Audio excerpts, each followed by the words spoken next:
Guys, നമ്മളിപ്പോൾ ഉള്ളത് സാംസ്കാരിക നഗരത്തിന്റെ തുടക്കത്തിലാണ്.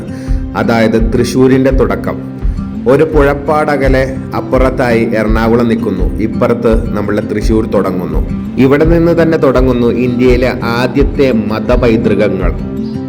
നമ്മളിപ്പോൾ എത്തി നിൽക്കുന്നത് ഇന്ത്യയിലെ ആദ്യത്തെ ക്രിസ്തീയ രൂപതയായ കോട്ടപ്പുറം പള്ളിയിലാണ്. കോട്ടപ്പുറമാണ് ഇന്ത്യയിലെ ആദ്യത്തെ ക്രിസ്തീയ രൂപത. കോട്ടപ്പുറത്തെ പറ്റി വിശദീകരിക്കാൻ 1 മിനിറ്റ് കൊണ്ട് ആവുന്നതല്ല, അത്രമാത്രമുണ്ട് ഈ കോട്ടപ്പുറത്തിന്റെ പൈതൃകം. കോട്ടപ്പുറം മുതൽ കൊടുങ്ങല്ലൂർ വരെയുള്ള 8 കിലോമീറ്റർ ചുറ്റളവിൽ നിങ്ങൾക്ക് ഇന്ത്യയിലെ ആദ്യത്തെ മുസ്ലിം പള്ളിയും ഇന്ത്യയിലെ ആദ്യത്തെ ക്രിസ്തീയ സഭയും അതോടൊപ്പം തന്നെ നമ്മുടെ ഭരണിക്കാവ് ക്ഷേത്രവും കാണാം. നമ്മളിപ്പോൾ എത്തി നിൽക്കുന്നത് ഇന്ത്യയിലെ ആദ്യത്തെ മുസ്ലിം പള്ളിയാണ്.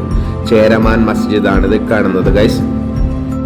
ചേരമാൻ മസ്ജിദ് കേരളത്തിന്റെ മതസൗഹാർദ്ദത്തിന്റെ ഉത്തമ ഉദാഹരണങ്ങളിൽ ഒന്നാണ് ഗൈസ്. ഇവിടെ നിന്ന് വെറും 3 കിലോമീറ്റർ മാത്രം സഞ്ചരിച്ച് നമ്മുടെ ഭരണിക്കാവിലെത്താം. നമ്മുടെ കൊടുങ്ങല്ലൂർ, നമ്മുടെ ഭരണിക്കാവ് ഗൈസ്.